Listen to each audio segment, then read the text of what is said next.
where are we moving dollars to get the best either return on investment or minimize our costs. And so if we can do that, that's a win. And that's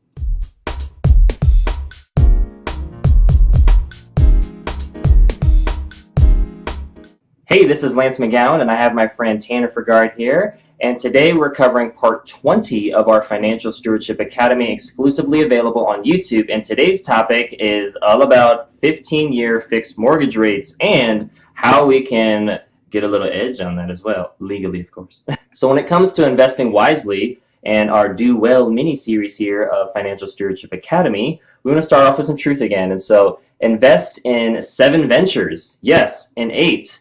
You do not know what disaster may come upon the land. And this is from Ecclesiastes 11:2. And so this is basically saying, hey, let's diversify because we never know what's going to happen. And I'm guilty of not being able to diversify as much in my past as well as my present, but I know that it's so important to have diversified investments, whether that be real estate, stocks, mutual funds, life insurance, even entrepreneurial endeavors, and there's a lot of other stuff. I do videos on, other, home-based businesses or income opportunities too. Absolutely. So when we're buying a home, you want to make sure, first and foremost, you can afford it. So how do you calculate what you can and cannot afford?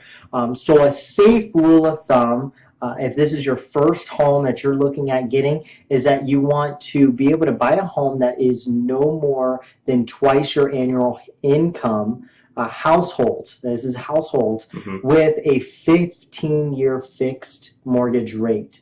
But there's a lot of factors that go into purchasing a home. So when you are at that position where you feel like you're ready, sit down with a professional that can help guide you through that process, such as a mortgage loan officer, real estate agents, different things like that, that they can kind of put you in the right course. Your financial advisors, they will definitely help keep you on course, your CPAs.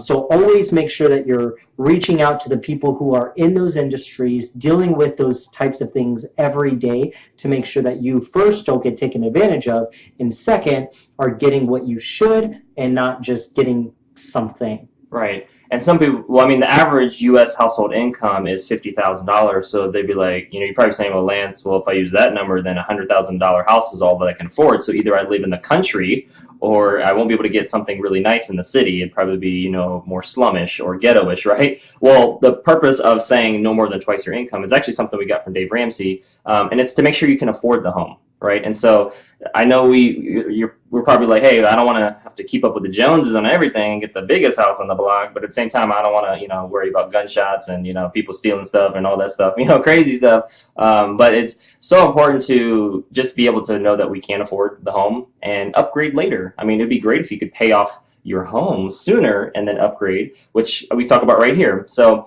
begin prepaying your home mortgage with double monthly payments and refinance if you can get a better rate.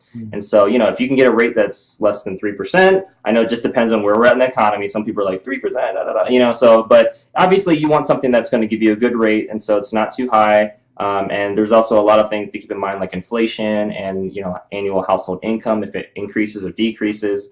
But the point of saying is if you can double your monthly payments and pay your house off sooner with a 15-year fixed rate mortgage and look at the rates of what you're getting, you can Google that obviously, but this is just kind of a guideline on how to think about everything. Absolutely. And I'd even venture to say as far as if your car is able to be refied, then I would take a look at that and see if you can, renegotiate some of those numbers to help reduce that payment so that you can save and or invest more of that income. Yeah, it's all about income allocation. Where are we moving dollars to get the best either return on investment or minimize our costs? And Absolutely. So if we can do that, that's a win. And that's all about investing wisely.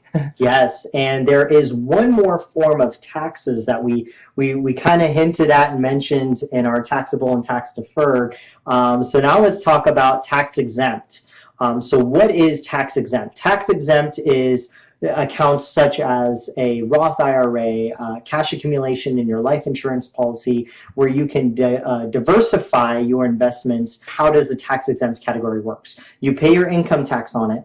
That money that then is growing is tax-free, and then when you go to take that money out, it's also tax-free.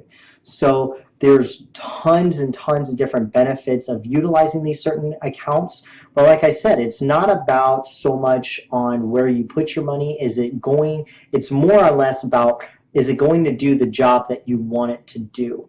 So that's what sitting down with professionals will help you to be able to accomplish, make sure you have the right strategy and that you don't get taken advantage of as well. Yeah, it's having a plan, having a goal, and making sure that gap between the plan and the goal gets met. And so this is another vehicle or option for that. And there's lots of other options, like you said, but being an educated, financial steward is going to be way better than an uneducated financial steward. Absolutely. And actually, it wouldn't be probably steward at that point. It'd probably be just a spender, right? Or just somebody who doesn't save. So we want to focus on having savings, paying down debt or paying off debt, and really having investment vehicles that will help us leave a legacy. So the next steps are simple. Simply comment with the date completed when you accomplish these things, as well as your destination celebration, because it's so important to be able to celebrate each milestone so you can continue that momentum and continue that morale going forward. Well, that's all we have for today. You can save 30% off of our Financial Stewardship Academy webinar by using the discount code FREEDOM in the description below. And make sure you click the like button if you got some value out of today's video, and tap the share button if you know somebody that can benefit from this financial education. And we'll see you in the next video. I'm gonna stop smacking my lip. All right.